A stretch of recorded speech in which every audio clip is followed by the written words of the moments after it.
Welcome to week 9, physical security and access control. How do we put all this together? So I'm excited. This is also our Residence Week, so I'll be seeing you at the end of the week.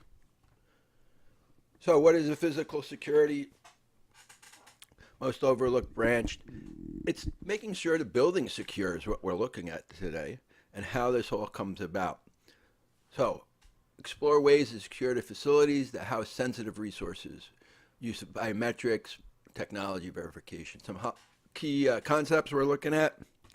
What is physical security going to do? Biometrics, technology.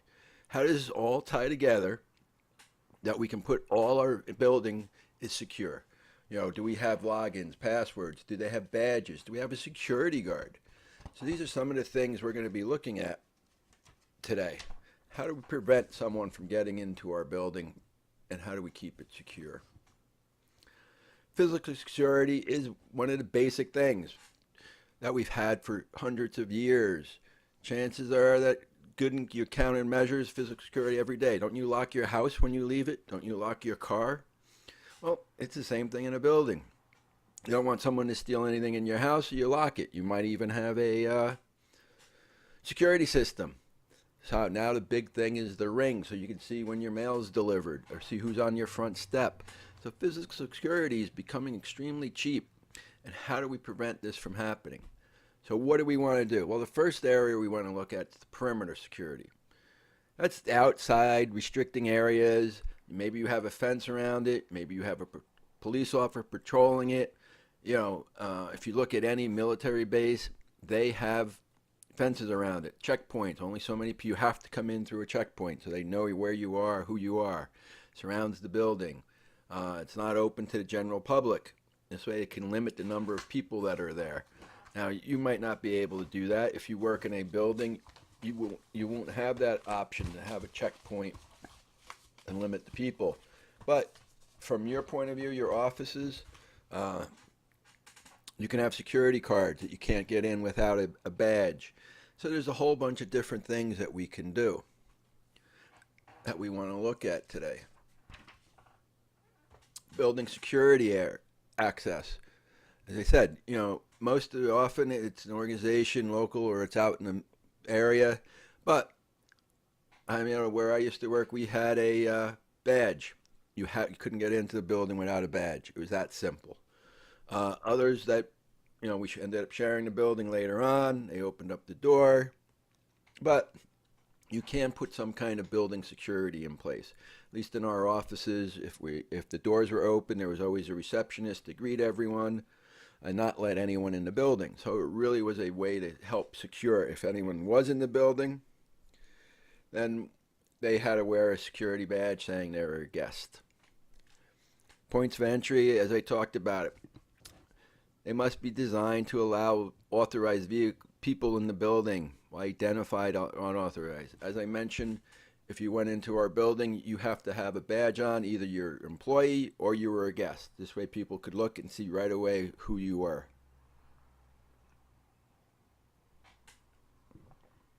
Physical obstacles and barriers.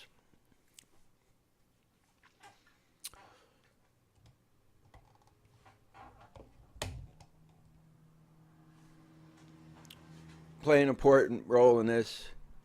Bollards are short vertical posts designed to control traffic. So if you're in the city or something, you want to put these up, and it keeps anyone from getting too close to the building.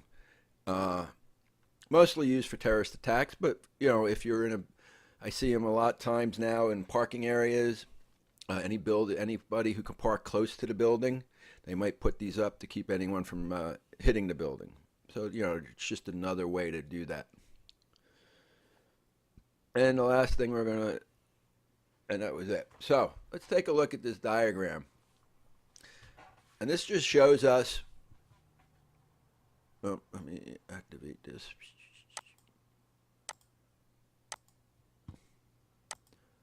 As you can see, here's our camera coverage. Here's our camera. And you can see what the coverage is, right? So we can see what's going on. It can see everything around their building. So, having security systems, most buildings nowadays have some type of camera system for perimeter.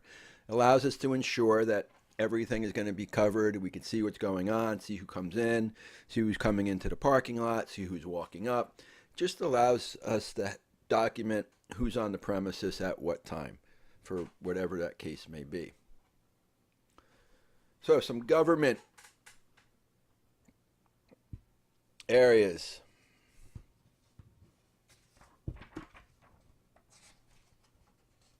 So what is government classification? Facilities have an often very stringent and more stringent than the private sector. Private sector, we just might say, all right, we're keeping out. Government, though, it's divided into 5 levels.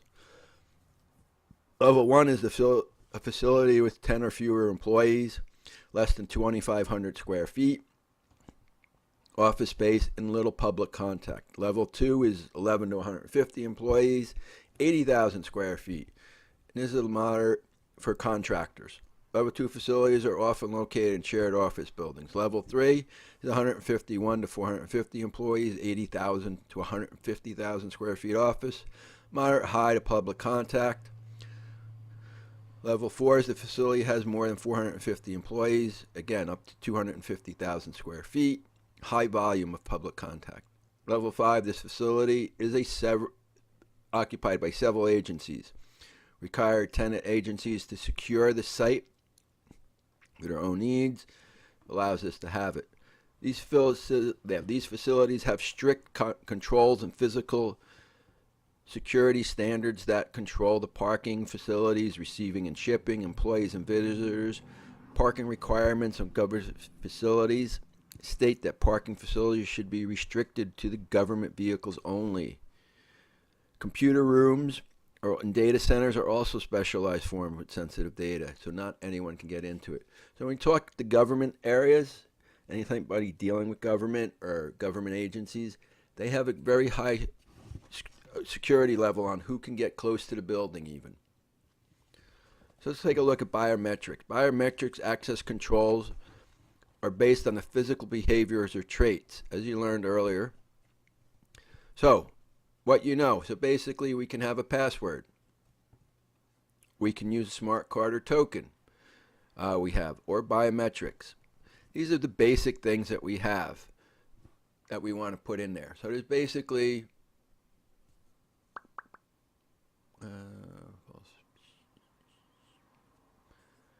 two operations. The first half of it, you have to enroll. So before I get into what each one of these is, so before you can even set it up, you have to enroll in the process, which means you simply have to put in a login and password. Someone would give you the token, or you're going to set up your biometrics. It means I'm going to go up to the security department. They're going to print my finger so it's on records. Then once that biometric is used, when I go to use it, it will compare it to what I had put in there. And that's kind of what we're going to look at. So there are many traits for the biometrics that we can use that fall into 2 major categories, either physical or behavioral. So we're going to look at these. The physiological biometric types that are unique to an individual. The accuracy of these traits vary widely, but it allows for verification. Some traits, such as fingerprints, are set at birth and do not change. Others, facial recognitions and hand geometry, are changed significant during your life. But, if we're talking at adulthood, it's not going to change a whole lot. Fingerprints are one of the most commonly used and composed of 2 characteristics, the ridges and valleys. So it actually looks at your ridges and values. It looks at the pattern that they have, the loops, the whorls, the arches, and the depressed layers between the ridges. So they measure in 2 ways, either the matching of it or pattern matching. Matches specific points on your fingers that should be there, or it looks for patterns. That's one thing. The retina is a membrane on the back of your eyeball that is sensitive to light. It contains a pattern of blood vessels that is unique to an individual, making it ideal for biometrics. Obviously, you can't change that. Fingerprints, you can change them, but very difficult. Retina, you're not going to be able to change. During the retinal scanning, users remove their glasses, place their eye on the scanner, and wait 10 to 15 seconds. This allows it. Iris is the colored part of your eyeball. And that has the rings on it. The size of it has different patterns in it. And again, it's going to be looked at it. The hand geometry is not as accurate as retinal or iris scanning, but many users consider it less intrusive. In this type of biometric scan, the user places his hand on the reader, which takes a series of measurements to examine the length, the width, the joints, and how the fingers and patterns of your palm. Facial recognition involves measuring and analyzing your key facial features. Distance between your eyes, your nose, your cheekbones, your jaw, your mouth, chin, all this has this information. So it's going to check for all that.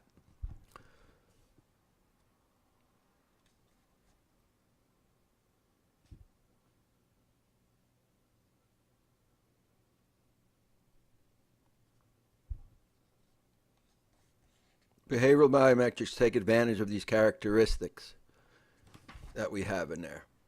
So some of the behavioral ones, which we mentioned a little bit, typing tempo, how fast can a person type? Your signature analysis, you have to sign something, it should be a little have there. Some require you to say a word or voice recognition. So it has a little bit of more information in there that we're going to be able to use. So it's not just physical, we can also measure your voice and how you read something.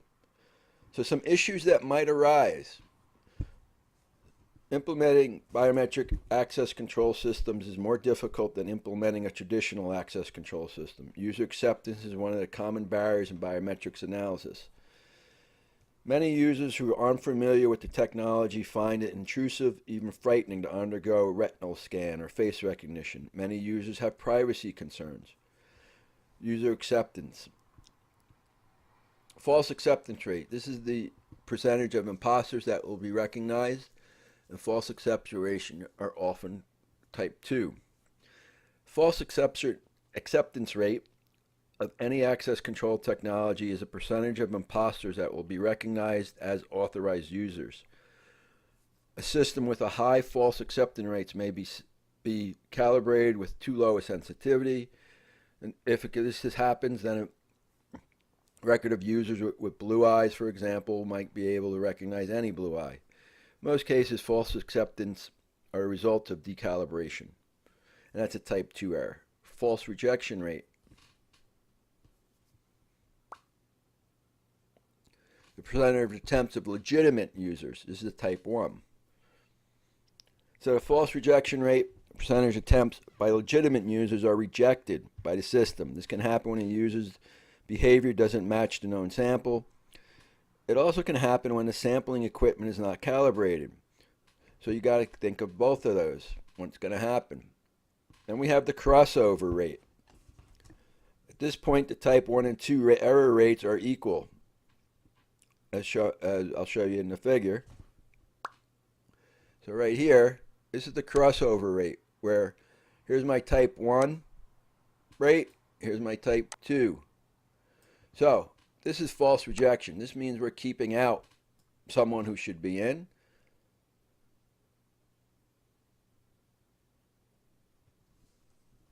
And this one is we're letting in someone who shouldn't be in, which is the more dangerous one. If we're keeping out someone, yes, they can't do their job right away, but we can get them in. So we need to look at that false acceptance rate and how does that cross over. This is the point that we care about. This is where everything kind of falls together.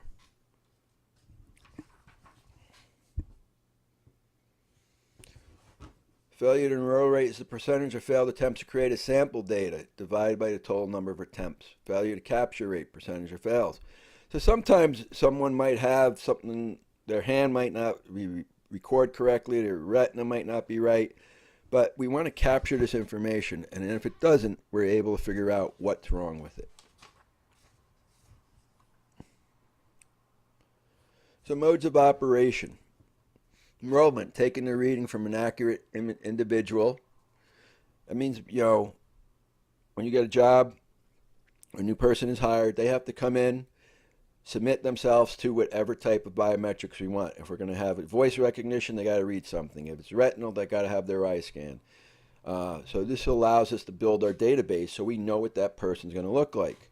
Then we're going to use that for the identification mode, which means when they go to sign in, they come into the building, they have to provide that sample, whatever it may be.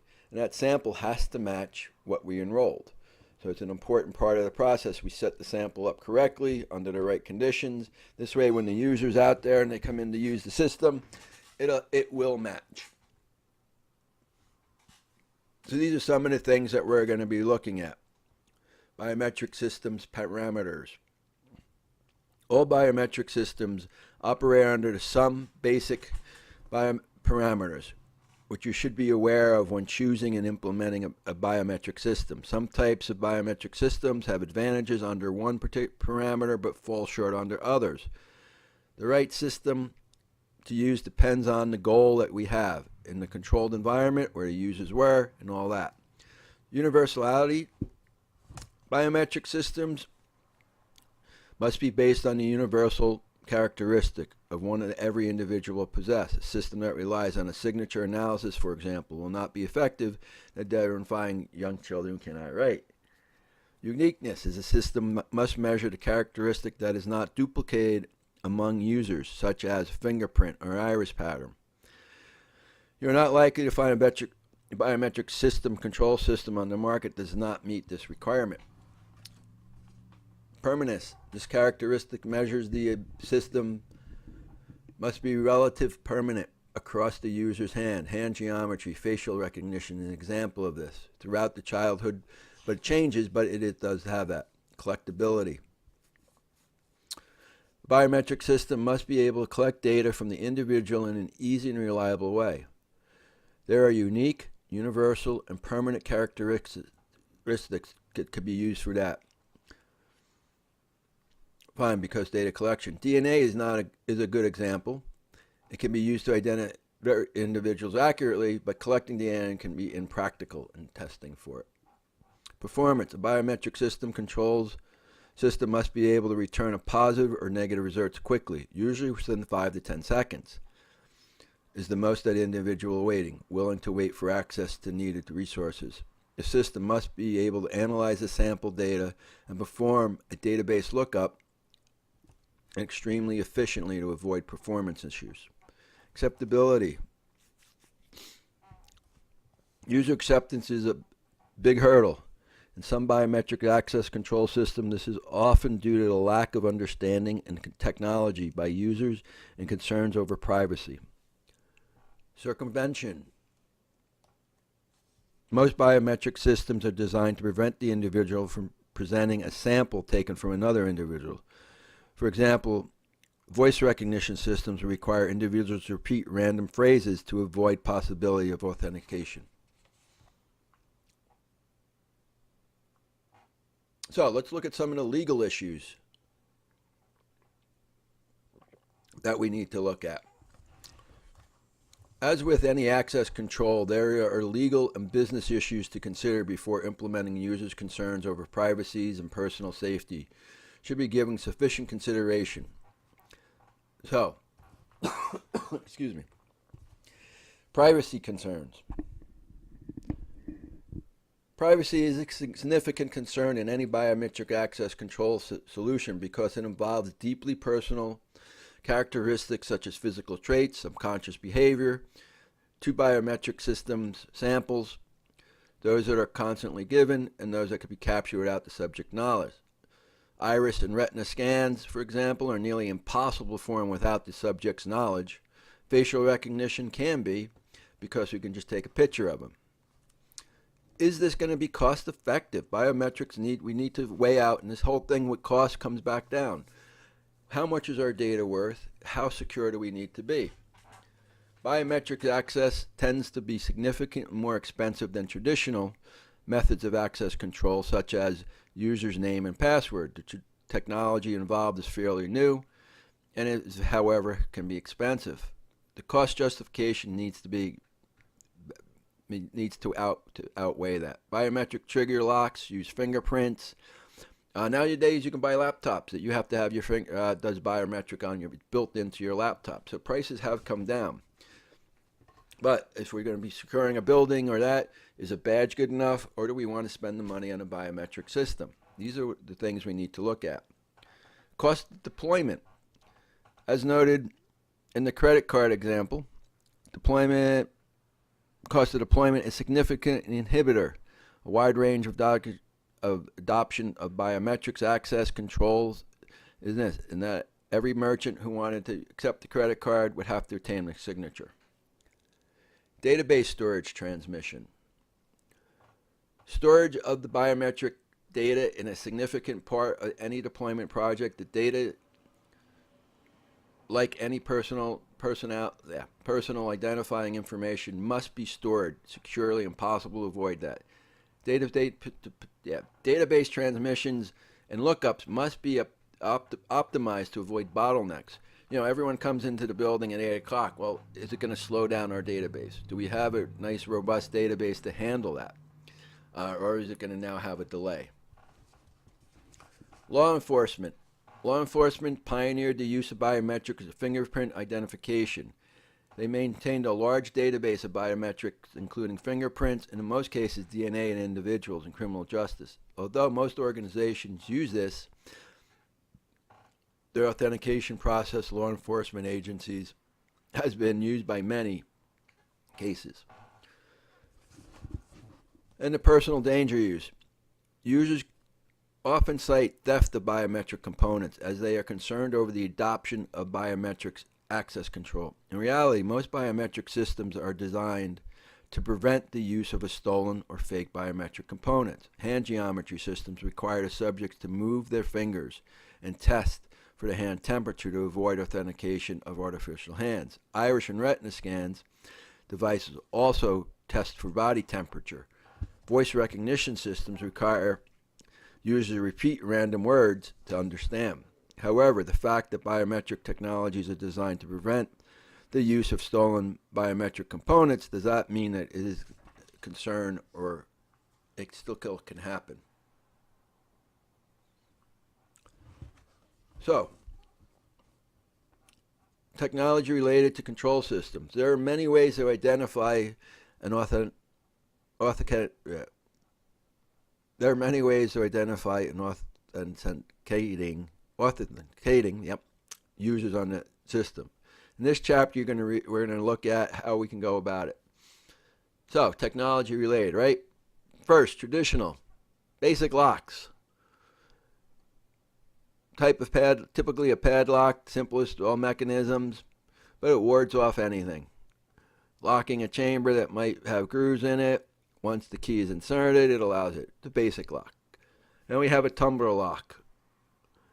That is the one. These are more sophisticated. Yep. From word locks, they have a series of springs loaded, and as they move. And we have combination locks. These are just some basic things. Combination locks, such as those used at high school lockers, provide some level of security. A cipher lock is a programmable. The locks are programmable and sophisticated type of lock. Unlike previous styles, cipher locks can be programmed with many combinations and can be combined with swipe cards or biometrics. This type of lock can also be added security feature such as a door delay, alarm trigger, if the door is held open for another individual, or hostage alarms, trigger hostage alarms. So there's a lot. With the cipher locks, we have more options. Electronic key management system is a facility with a large number of physical keys. Keeping those keys securely can be a challenge. Electronic key management systems are locked boxes designed to control who has access to the keys and keep the keys and record who has each key. Typically, the electronic key management system has keys and smart cards that are mounted near lock boxes. When the individual needs the key, they must open up the lockbox, and this records who actually got the keys. Fobs and tokens. In this situation where more sophisticated access controls are needed, challenge response tokens or keys are useful. These small devices that display new codes every minute. The codes are based on a public key encryption, which you'll learn about later on. These keys tokens are convenient for the users. The access security of VPN, this is for remote users. Simple. As a key, you must put your login password in the key code on the fob. So there's 3 levels of security that you need to get in. Common access cards. Common access card is just a smart card. The U.S. Department of Defense, military, civilian uses them. It's used as a single sign-on for secure resources as well as identification.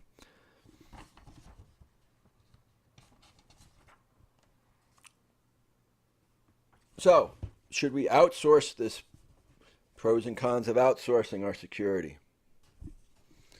Strong physical security that many disparate factors will look at, from landscape design, security, guard training, programming, and maintenance of biometrics controls. Rather than overseeing all these details in-house, many organizations will farm it out to a third party. Some benefits: they obviously do this for a living.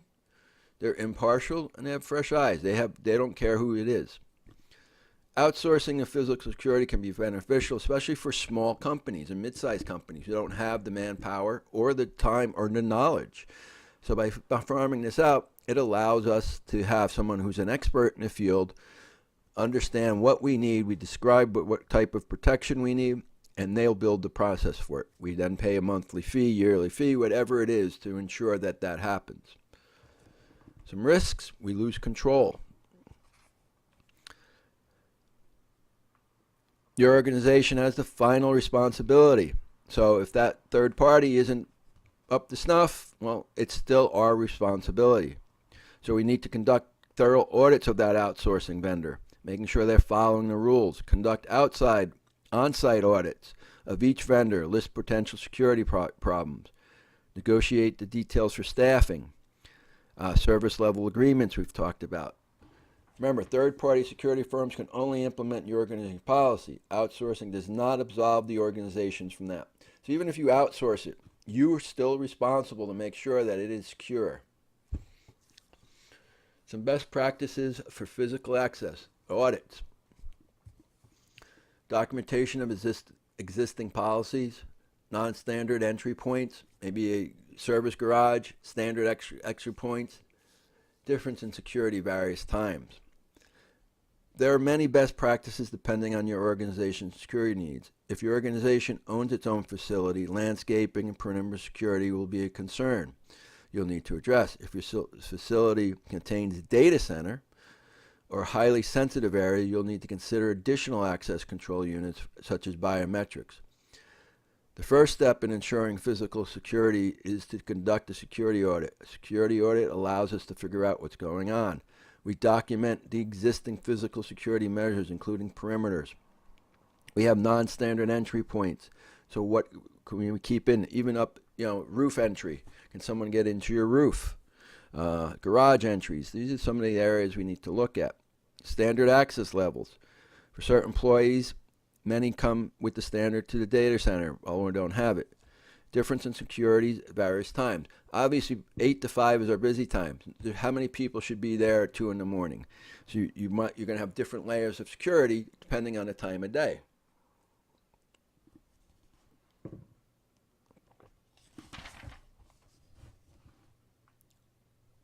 All right, so what did we cover? There's no one physical security method that's going to have a definite answer for us. We need to look at what our needs are. How much is our data worth? What do we need? Do we need a perimeter? How many cameras are we going to put up? How many locked doors?